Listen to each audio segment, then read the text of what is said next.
မိန်းကလေးကိုမေးစေးထိုးပြီးတဲ့နောက်ဆရာဝန်ကသူမကိုစော်ကားခဲ့ပါတယ်။ဒါပေမဲ့သူမနိုးလာတဲ့အခါမှာဒါဟာဆေးရှိန်ကြောင့်ဖြစ်တဲ့စိတ်ကူးယဉ်မှုတသက်ပဲလို့ဆရာဝန်ကပြောပေမဲ့သူမရဲ့ခန္ဓာကိုယ်တုံ့ပြန်မှုကတော့လိမ္မာမဟုတ်ဘူးဆိုတာသူမသိနေခဲ့ပါတယ်။ဒါကြောင့်သူမဟာအမှုဖွင့်ဖို့ရဲစခန်းကိုချက်ချင်းသွားခဲ့ပါတယ်။မှုခင်းဆရာဝန်ကသူမရဲ့တကူလုံးကိုစစ်ဆေးမှုတွေလုပ်ဆောင်ခဲ့ပါတယ်။မထင်မှတ်ပဲသူမရဲ့ကိုယ်ထဲမှာဆရာဝန်ရဲ့နာကိုတွေးလိုက်ရပါတယ်။ဒါပေမဲ့စုံထောက်ကတော့သူမပြောတာကိုမယုံခဲ့ပါဘူး။ဘာလို့လဲဆိုတော့သူမရဲ့ခန္ဓာကိုယ်မှာရုံရင်းဆန်ခတ်ဖြစ်ထားတဲ့လက္ခဏာတွေမရှိသလိုအဲ့ဒီဆရာဝန်ကလည်းမျိုးထဲမှာအရန်တော်ပြီးအားလုံးရဲ့လေးစားခြင်းကိုခံရသူဖြစ်နေလို့ပါသူကဒီလိုမျိုးအလုပ်ကိုဘယ်တော့မှလုပ်မှာမဟုတ်ဘူးလို့သူတို့ကပြောကြပါတယ်။နောက်ဆုံးမှာတော့စုံထောက်ကသူမဆေးရုံမလာခင်ဘာတွေဖြစ်ခဲ့လဲဆိုတာကိုမေးပါတော့တယ်။တကယ်တော့မနေ့ညကကင်ဘာလီဟာသူမရဲ့ရည်စားကတခြားမိန်းကလေးတစ်ယောက်နဲ့ချိန်တွေ့နေတာကိုမြင်ခဲ့တာပါ။သူတို့နှစ်ယောက်စကားများပြီးရန်ဖြစ်ခဲ့ကြပါတယ်။ရုံရင်းဆန်ခတ်ဖြစ်နေတော့မှသူမရဲ့လက်ဖွားကိုမတော်တဆထိခိုက်မိသွားတာကြောင့်ဒဏ်ရာကိုကုသဖို့ဆေးရုံကိုသွားခဲ့တာပါ။ဆရာဝန်ကအကြောင်းပြချက်တစ်ခုရှာပြီးသူမကိုစိတ်ငြိမ်စေးတစ်မျိုးထိုးပေးခဲ့ပါတယ်ပြီးတော့သူမသတိမေ့နေတော့မှသူကစော်ကားခဲ့တာပါ။အဲ့ဒီနောက်စုံထောက်ကဆရာဝန်ကိုတွားမေးမြန်းဖို့ဝါရင်ရဲရရှိကြီးတယောက်ကိုလွှတ်လိုက်ပါတယ်။သူကကင်ဘာလီရဲ့ဆွဆွဲချက်အကြောင်းကိုဆရာဝန်ကိုပြောပြပြီး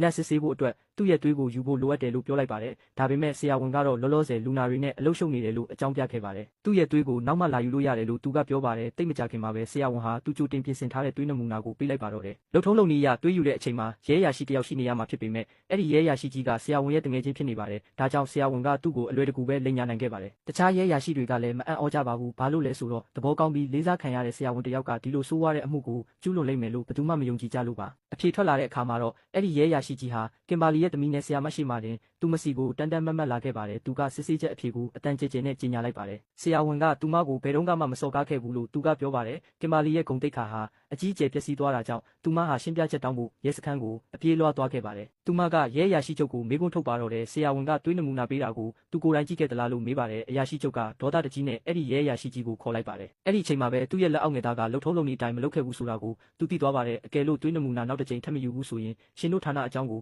မီဒီယာတွေကိုဖွင့်ချပစ်မယ်လို့ကင်ဘာလီကအပြတ်သက်ပြောလိုက်ပါတယ်။အရာရှိချုပ်ဟာတခြားရွေးချယ်စရာမရှိပဲဆရာဝန်စီကိုသူကိုယ်တိုင်သွားခဲ့ရပါတယ်။ပြီးတော့ဆရာဝန်စီကနေသွေးယူတာကိုသူကိုယ်တိုင်စောင့်ကြည့်ခဲ့ပါတယ်။ဒါပေမဲ့ဆရာဝန်ကတော့လုံးဝကိုတည်ငြိမ်နေသေးပါပဲတိတ်မကြခင်မှာပဲစစ်ဆေးချက်အဖြေတစ်ထွက်လာပါတယ်။ပြီးတော့နောက်တစ်ကြိမ်လဲဒညကကင်ဘာလီနဲ့မကိုက်ညီပြန်ပါဘူး။ဒီတစ်ခါမှာတော့အရာရှိချုပ်ကိုယ်တိုင်လုပ်ငန်းစဉ်တစ်ခုလုံးကိုစောင့်ကြည့်ခဲ့တာပါ။ကင်ဘာလီကတော့စိတ်ဓာတ်တွေအကြီးအကျယ်ကျသွားပါတယ်။အမှန်တရားကိုတက်တည်ပြဖို့သူမမှာဘာနည်းလမ်းမှမရှိတော့ပါဘူး။တကယ်လို့သူမကအမှုကိုဆက်ပြီးတွန်းအားပေးနေရင်ဆရာဝန်ကိုတမင်တက်တက်ထောင်ချောက်ဆင်နေတယ်လို့ဖြစ်သွားပါလိမ့်မယ်။ဒါတော့မှသူမဟာစော်ကားခံခဲ့ရတယ်ဆိုတာကိုအခိုင်အမာယုံကြည်နေတော့မှာပဲ။ပြီးတော့တစုံတစ်ယောက်ကတက်တည်တွေကိုလိမ်လည်ထားတယ်လို့သူမထင်နေပါတယ်။ဒါပေမဲ့အဖြေနှစ်ခါလုံးထွက်ပြီးတဲ့နောက်မှာတော့ရဲစခန်းကဘသူကမှသူမစကားကိုနားမထောင်ကြတော့ပါဘူး။နောက်ဆုံးမှာတော့နမကိုက်ညီတာကြောင့်အမှုကိုပိတ်လိုက်ပါတော့တယ်။အဲ့ဒီအချိန်ကစပြီးကင်ဘာလီဟာငွေညစ်တဲ့သူတယောက်လိုဆက်ဆံခံခဲ့ရပါတယ်။လူတွေကသူမဟာဆရာဝန်စီကနေပတ်စံရဖို့ပဲစူးစမ်းနေတာလို့ယုံကြည်သွားကြပါတယ်။ဒါကြောင့်သူ့ရဲ့ဂုဏ်သိက္ခာညှိုးနှွမ်းသွားအောင်သူမကမဟုတ်မမှန်ဆွဆွဲခဲ့တာလို့ထင်ကြပါတယ်။မြို့ထဲကလူတိုင်းကသူမကို